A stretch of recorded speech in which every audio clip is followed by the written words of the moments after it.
एक पिता ने अपनी बेटी की सगाई करवाई। लड़का बड़े अच्छे घर से था तो पिता बहुत खुश हुए। लड़के और लड़के के माता पिता का स्वभाव बड़ा अच्छा था। पिता के सिर से बड़ा बोझ उतर गया। शादी से कुछ पहले लड़के वालों ने लड़की के पिता को खाने पर बुलाया। पिता की तबीयत ठीक नहीं थी, फिर भी वह मना नहीं कर सके। लड़के वालों ने बड़े ही आदर सत्कार से उनका स्वागत किया। फिर लड़की के पिता के लिए चाय आई। शुगर के कारण से लड़की के पिता को चीनी वाली चाय से दूर रहने को कहा गया था, लेकिन लड़की के होने वाली ससुराल घर में थे तो चुप रहकर चाय हाथ में ले ली। कुछ नहीं कहा, न बताया कि शुगर है। चाय की पहली चुस्की लेते ही वो चौंक से गए। चाय में चीनी बिल्कुल भी नहीं थी और इलायची भी डली हुई थी। वो सोच में पड़ गए कि ये लोग भी हमारी जैसी ही चाय पीते हैं। दोपहर में खाना खाया, वो भी बिल्कुल उनके घर जैसा। दोपहर में आराम करने के लिए 2 तकिए और पतली चादर।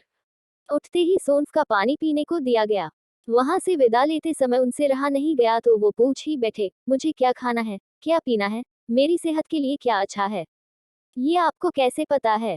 तो बेटी की सास ने धीरे से कहा कि कल रात को ही आपकी बेटी का फोन आ गया था और उसने कहा कि मेरे पापा स्वभाव से बड़े सरल हैं, बोलेंगे कुछ नहीं, प्लीज अगर हो सके तो आप उनका ध्यान रखिएगा। पिता की आंखों में वही पानी आ गया था। लड़की के पिता जब अपने घर पहुंचे तो घर के हाल में लगी अपनी स्वर्गवासी मां के फोटो से हार निकाल दिया। जब पत्नी ने पूछा कि ये क्या कर रहे हो, तो लड़की के पिता बोले, मेरा ध्यान रखने वाली मेरी माँ इस घर से कहीं नहीं गई है, बल्कि वो तो मेरी बेटी के रूप में इस घर में ही रहती है। और फिर पिता की आंखों से आंसू छलक आए और वो फफक कर रो पड़े। दुनिया में सब कहते हैं ना कि बेटी है, एक दिन इस घर को छोड़कर चली जाएगी। बेटी कभी भी अपने माँ बाप के घर से नहीं जाती, बल्कि वो हमेशा उनके दिल में रहती है।